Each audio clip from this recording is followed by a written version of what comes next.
విధి నిర్వహణలో ప్రాణాలు కోల్పోయిన పోలీసు అమరవీరులు చిరస్మరణీయులని తణుకు పట్టణ సీఐ ఎన్ కొండయ్య అన్నారు.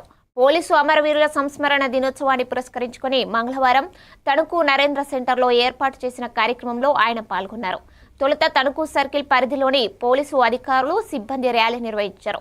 అనంతరం నరేంద్ర సెంటర్లోని సంస్మరణ స్థూపం వద్ద అమరులైన పోలీసు సిబ్బందికి నివాళులర్పించారు.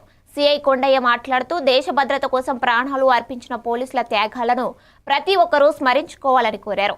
ఈ కార్యక్రమంలో పట్టణ SI K Prasad, Iragavaram SI Jana Satish, traffic SI D Adinarayana, ఎస్ఐలు, పోలీసు సిబ్బంది మరియు విద్యార్థులు పాల్గొన్నారు.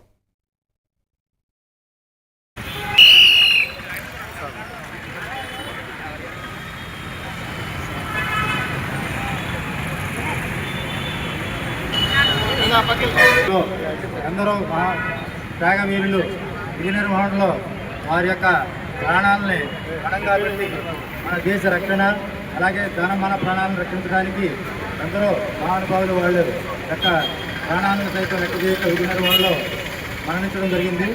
వారి యొక్క మరణం సంబంధించి వారి ఆత్మకు శాంతి చేకూర్చాలనే ఉద్దేశంతో వారి యొక్క మరణాన్ని మరొకసారి గుర్తుంచుకునే సందర్భంలో ఈ అమరవీరుల సంస్మరణ దినోత్సవం అనేది జరుపుకోవడం జరుగుతుంది.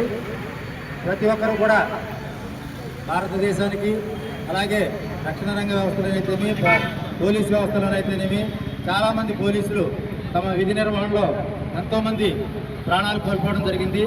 నిన్నగాక మొన్న మనకి నిజామాబాద్లో ఒక దొంగతనం కేసులో ప్రమోద్ అనే కానిస్టేబుల్ విధి నిర్వహణలో ఒక దొంగను పట్టుకోవడానికి వెళ్ళినప్పుడు ఆ దొంగ అతన్ని చంపడం జరిగింది. మనం ఈ విధంగా చెప్పుకుంటూ పోతే ఎన్నో ఉదాహరణలు మన విధి నిర్వహణలో మన పోలీస్ సోదరులు, అలాగే సైనిక రంగంలో మన దేశ రక్షణ వ్యవస్థను కాపాడటానికి ఎంతోమంది